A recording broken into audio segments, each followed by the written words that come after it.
অধ্যায়ত তাৰ ব্যাখ্যা আছে ৰাসলীলা কেনেকৈ হৈছিল ৰাসলীলা অৰ্থাৎ এই প্ৰভু ভগৱন্তৰ সৈতে পৰমাত্মাৰ সৈতে হোৱা এক মিলন যে গোপিনীসকলৰ বাবে ই সাধাৰণো নাছিল আপুনি মই আজিৰ তাৰিখত দেখি থকা সাধাৰণ পেনপেনীয়া প্ৰেম কাহিনী কিন্তু নহয় ঈশ্বৰক পাবৰ বাবে ঈশ্বৰৰ লগত যেতিয়া নৃত্য কৰি আছিল গোপিনীসকলে ভগৱান শ্ৰীকৃষ্ণৰ গন্ধ ভগৱান শ্ৰীকৃষ্ণৰ স্পৰ্শ ভগৱান শ্ৰীকৃষ্ণৰ শব্দ এইখিনি অনুভৱ কৰিছিল গোপিনীসকলে আৰু সেই গোপিনীসকল কোন আছিল ৰামক যে পাব বিচাৰিছিল এটা সময়ত ঋষিমুনিসকল সেইসকল আছিল কাৰণ যেতিয়া ঋষিমুনিসকলে ৰামৰ সেই দৃশ্যটো দেখিছিল যে এনেধৰণৰ প্ৰভু ৰামচন্দ্ৰ সীতা ইমান শুশ্ৰূষা কৰি থাকে আৰু সেই ৰামচন্দ্ৰক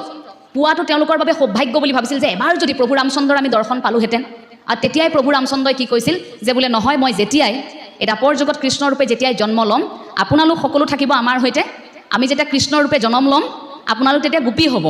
আৰু সেই ঋষিমুনিসকলে পৰৱৰ্তী মুহূৰ্তত এয়া লোকবিশ্বাস লোককথা আছে যে সেইসকল ঋষিমুনি পিছলৈ গোপী হৈছিল গতিকে সেইসকলহে গোপিনী সেইসকল গোপিনীয়ে ঈশ্বৰ প্ৰাপ্তিৰ বাবে ভকতি কৰিছিল এই ৰাস বুলি কোৱাৰ লগে লগে তাত ৰস থাকে তাত আধ্যাত্মিকতা থাকে তাত ঈশ্বৰ প্ৰাপ্তিৰ কথা থাকে এই গোটেই দিশটোত ৰাসলীলা বুলি কওঁতে আপুনি আপোনাৰ দৰ্শনটোক দুটা দৃষ্টিভংগীত ৰাখিব পাৰে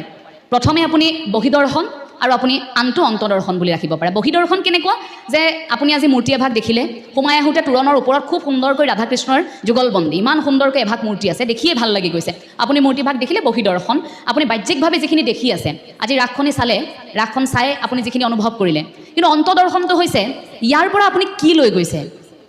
ভগৱান শ্ৰীকৃষ্ণ মূৰ্তিটো দেখাৰ পাছত এই ভগৱান শ্ৰীকৃষ্ণৰ অৱস্থিতি পৰমাত্মাৰ অৱস্থিতিৰ বিষয়ে আমি কি বুজিব পাৰিছোঁ এই ভিতৰত যদি অকণমান কিবা এখন ছবি আমি আঁকিব পাৰিছোঁ সেইটো অন্তদৰ্শন গতিকে সেই দৰ্শনটো আমি স্পষ্ট কৰিম ই বাহ্যিক নে আমাৰ অন্তদৰ্শন সেই কথাখিনি আপুনি নিজেহে উপলব্ধি কৰিব পাৰিব অৰ্থাৎ আমি নিজেহে উপলব্ধি কৰিব পাৰিম ঠিক তেনেকৈ ভগৱান শ্ৰীকৃষ্ণৰ কথাখিনি যদি আপুনি চায় তেন্তে তাতো দুটা দিশ থাকে যে ঐশ্বৰিক আৰু মানৱীয় শিশুসকলক সাধাৰণতে আপুনি আৰম্ভণিতে এয়া